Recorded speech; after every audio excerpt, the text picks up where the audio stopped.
All right, welcome back to this Morning Star program. Like I said, we were expecting to have Momar Abdullah Njai to talk to us about a very, wonderful documentary he has worked on. And of course, I'm pretty much sure he's been working on so many projects as well. And, with the what's the length of the project and some of the things that you've done, whether you've played alone and stuff like that. But first, let's get to know Momar first. That's my colleague Maimunna Jarju, and I believe this is your first time on Star TV, is it? Yes, definitely. Good morning. I'm Sheikh. Good morning, Maimunna. Thanks for having me on Star TV. So my name is Momar Abdullah Njai, and I'm an aspiring documentary maker.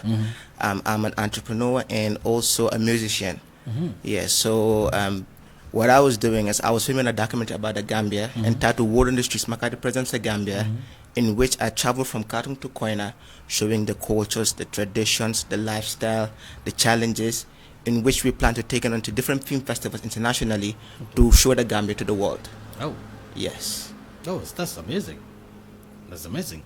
But let's get it from where it all, began, how you started, the inspiration and stuff like that before you worked on that beautiful project.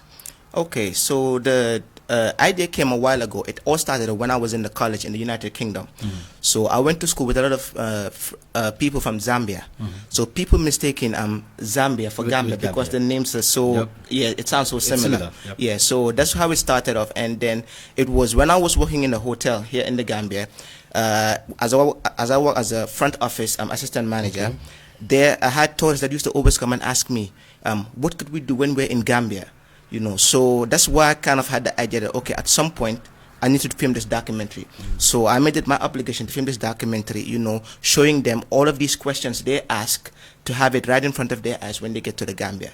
So that's how it all started, and the last part of it was basically I used to see documentaries that were made about the Gambia by non-Gambians, which kind of like puts Gambia down. I don't know whether you've seen the 90-day fiance visa. I don't know whether you've seen that recently. So I said, I'm going to make a documentary that's positive, that doesn't only show the traditions, but the cultures, the tribe, the music, the lifestyle, and everything there's to know about the Gambia, and take it to international film festivals. Oh, that's amazing. I want us to talk more about that, but first, there was the project that we've got this documentary. I just want us to watch the documentary and then come back so that we can continue the discussion. Control room, can you please show us that documentary, please?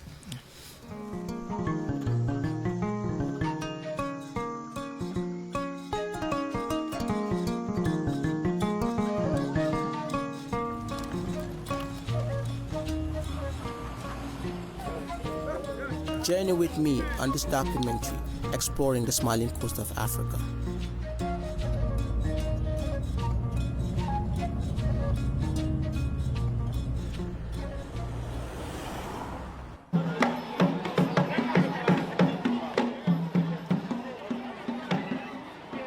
Together, we'll explore the vibrant cultures,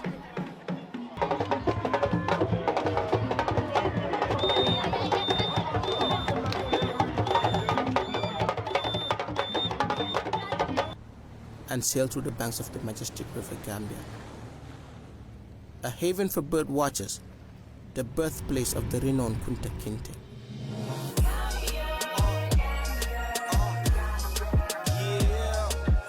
On the map, yeah, we lay in the west. We all hustle, so we one of the best. We work so hard, so we never rest. So we thank you, God, for really keeping us blessed.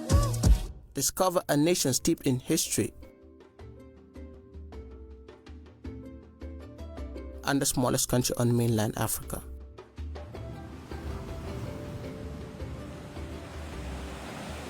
From the scenic coastal nation, where the panoramic sunset lighting up its golden sandy beaches,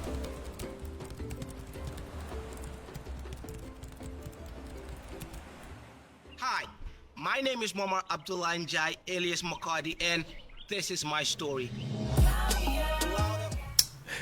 That's a very wonderful documentary. Thank you. It's really nice. I love nature because my is girl be Gaye, chosan be Adabi and stuff like that. then you were saying something very important, because it all began when you were in UK. People tried to mix up the Gambia and Zambia, and then you came back working in a hotel, with all this stuff. But how do you get to, find some of these locations? The research, I mean, who tells you what, or have you gone around yourself and then come across one, spot and said, wow, that would be nice for a documentary or something, or or people were just telling you where to go to and stuff like that, because this is really nice. Thank you. So the way that it happened was, I was working with a team on this. So for example, like my location manager is someone that travels between Banjul and Basse very frequently. So the location that I spotted, he was the one that kind of told me, these are these places that you could go. You have some really nice shots there. Yeah. So when it came to the videographers as well, I found the people that I could work with that were interested in making films. So basically, I gathered a team, and then I sat down, basically thought about this documentary, because it took me time to do this. It took me 18 months to film. It took me 18 months, but it wasn't like 18 months straight. So how we do it basically is like, for example, in December is when Banjul is really busy. You know that the guests are coming in Banjul. You go to Banjul, because I can see that. Yeah, you have the huntings there. You have like probably kankurangs and all of that. And then in the Easter time, that's where you have the packings. So I was trying to find content throughout this period. So we were just knowing that okay, January, there's a Mcadi festival happening in Janjanbure. So we go to Janjanbure, we film. April, there's the Packins in Banjul, we go to Packins. So that's how we kind of like gathered our content. So basically what I done was, I done my research first, found a team, and then started working on the project. Yeah. So, when it comes to documentary, there are 5 stages. You have research and development, and then you have the pre-production, you have the production, you have post-production, and then you have marketing and distribution. So at this stage, I'm at the marketing and distribution, because the documentary is all set and completed, and now it's just sending it to the film festivals, and then hopefully, hoping that they play it on their screens. But you didn't do a market research before you work on the document? I already had an idea, because I worked in the hotel industry for so long. So I already had an idea of what people wanted. So it's question that they ask me, as an entrepreneur, you got to think, you got to think large. So I was thinking of, okay, what can I do? What content can I get that will not only entertain people but also educate them? So that's how I kind of like filmed this project, and then I knew exactly what I wanted before I even started. So it was a matter of just getting the content and then make sure I piece it up like properly. So yeah. Maimunna, I have a question. Maimunna, it has to do with the documentary. So what do you hope to get from is it the film festival you mentioned about it? Yeah. That you want to show it out there. So what do we aim to get from there? So film festivals are when you do movies and documentaries, that's the highest place that it can get to. You have the maximum exposure, because you have different people or filmmakers from around the world that kind of meet up at these places.